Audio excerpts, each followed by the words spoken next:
By now, you've probably seen all of the YouTubers gushing over how Minecraft looks amazing with ray tracing, and some of them have even tested how far the engine can push those shiny little rays. But to the average consumer who can't afford such luxuries as a 2080 Ti or even a 2060, they can only get by with fan-made shader packs. But how much better is Nvidia's engine compared to something like Zelda's shaders, which doesn't need the coveted RT cores to function? Well, I went and got the best shaders for Minecraft 1.4.4 and also played around in the beta RTX version for Minecraft Bedrock. Nvidia's rendering engine, Renderdragon, calculates predefined maps, normal textures for the blocks, and 4 new maps painstakingly created by the RTX team. These 4 maps are the Metallic map, Emissive map, Roughness map, and Normal/Height map. This is implemented using 3 texture files for each block in this new PBR texturing system. It comes in 3 different files, with file 1 containing the red, green, and blue levels for the block, with the alpha channel controlling transparency. Texture file 2 uses the RGB values to signify metalness, emissiveness, and roughness, all grayscaled. The alpha channel isn't used at this time. I'm not going to pretend I understand completely what the last texture file containing the normal map and height map is used for, but I'm going to try to explain it anyway. Let's cover these values one by one. This one should be the easiest to understand. A level of 1, or the white parts of the texture, causes the block to reflect, and a level of 0, or black parts of the texture, makes that part of the texture not metallic, so it doesn't reflect anything.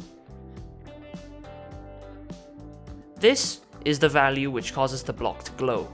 A value of 1 causes it to glow as bright as possible, and a value of 0 makes it not glow at all. Color of the glow is determined by the, well, color. Roughness causes the pixels to become very shiny, controlling how much the block should reflect.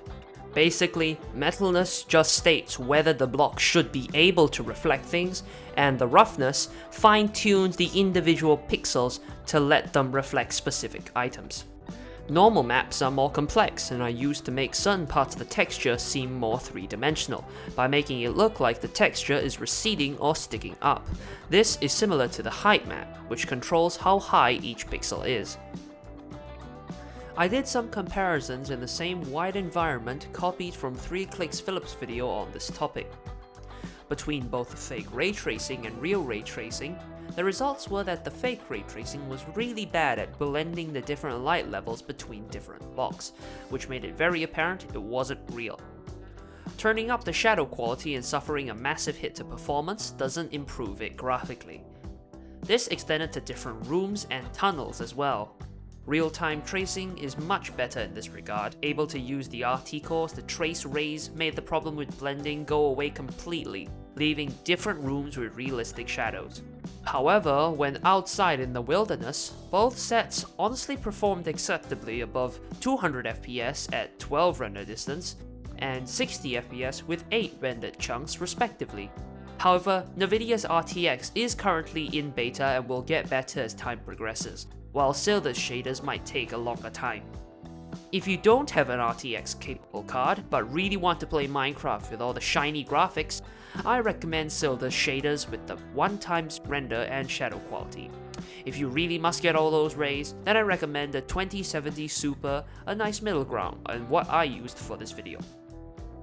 Overall, both types of ray tracing have their own use cases and excel in their own department, but I think that's missing the point. Minecraft and most other games have peaked, graphically at least. There won't be any point to innovate after developers have mastered light physics. You can't make the water more shiny or the people more uncanny. Hopefully this will push developers to finally focus more on the story or the game's mechanics. The future is bright with the light of 10 gigarays. Explore and fuel your imagination, but remember to keep expectations in check.